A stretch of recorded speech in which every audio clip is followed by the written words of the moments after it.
But this would mean less teachers are necessary, right? I mean, it would essentially be commercializing Harvard professors that. No, and again, I'm not singling out Harvard.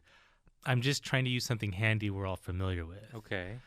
In fact, I would probably not choose Harvard's content today. I mean, did you hear about one of the law deans and his wife? The law dean and his wife, I believe, they lost their deanship because he was going to represent Harvey Weinstein. The producer, Harvey Weinstein? Yeah, apparently, law students at Harvard complained, and they just took his deanship away. And man, I can't believe you're getting into this territory now, where perhaps having a Harvard education might be something of a negative label in the future. Having a Harvard education might become a negative achievement? Well, as far as I can tell, yeah. I mean, what you have are students, right? These are the future Harvard lawyers using prejudgment to reduce the options available to someone on trial. These Harvard students are the mob outside the jail that prejudged Tom Robinson and didn't want Atticus to defend him or for Tom to even have a trial at all. Oh, wow, yeah. That's an excellent comparison in To Kill a Mockingbird. Right, and it wasn't until Scout recognized somebody in that crowd that shame could be recognized. And in a way, it's those Harvard law students that should be named because they are somebody that should never be practicing law. You should avoid them representing you at all costs because they will take the law into their own hands.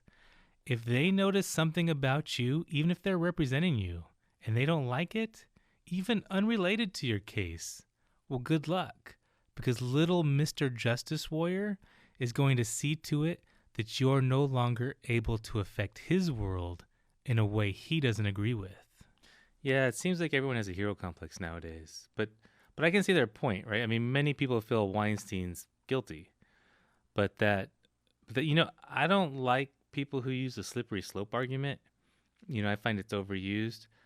But for lawyers, not as idiot citizens, but law students, and for Harvard themselves to remove that lawyer's deanship, I mean, that is you're already slipping down the slippery slope. That's exactly right.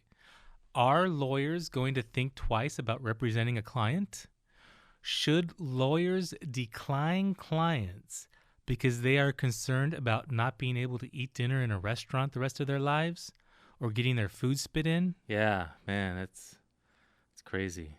We're already abdicating our defense to somebody else, right? These lawyers.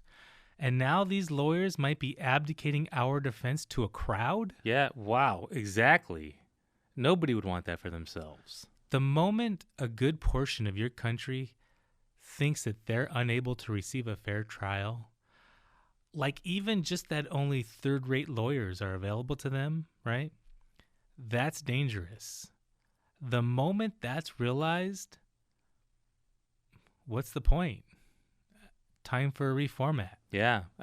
There are a lot of people who try to make the Constitution say words that it doesn't say. But one thing it does say is that we have a right to counsel, right? Not the right to counsel of somebody else's choosing.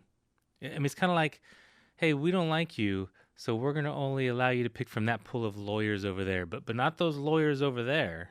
No, just those. That's the definition of putting your finger on the scale. Right. It's moving to dangerous territory. And I think there's a large portion of society that either don't realize it or a small portion of society that wants it to happen because maybe that empowers them somehow. Like who? Not sure. Perhaps the media. Conflict sells. Today, it's somebody you think is guilty, Harvey Weinstein. Tomorrow, it could be somebody you think is innocent on trial, but maybe they were wearing a red hat. So that's another scary thought. And I don't want to. I mean, look, You just can't, as outside parties, obstruct somebody else's trial. You just can't. But I don't want to make it seem like a trial's fair somehow. I mean, I think the structure of witness questioning and forensic science is deeply, deeply flawed. Yeah, Paul and I just talked about the issues with modern forensics. Witnesses are flawed.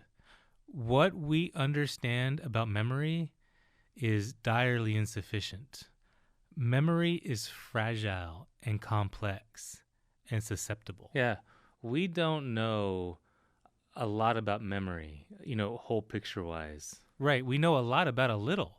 And what we know is more bad than good in terms of reliability, and therefore credibility. I'm fascinated by memory. In school, I did a project on memory and earthworms. Oh, yeah, flatworms. Oh, right, flatworms. You did a maze? Yeah, to see if memory could be transferred.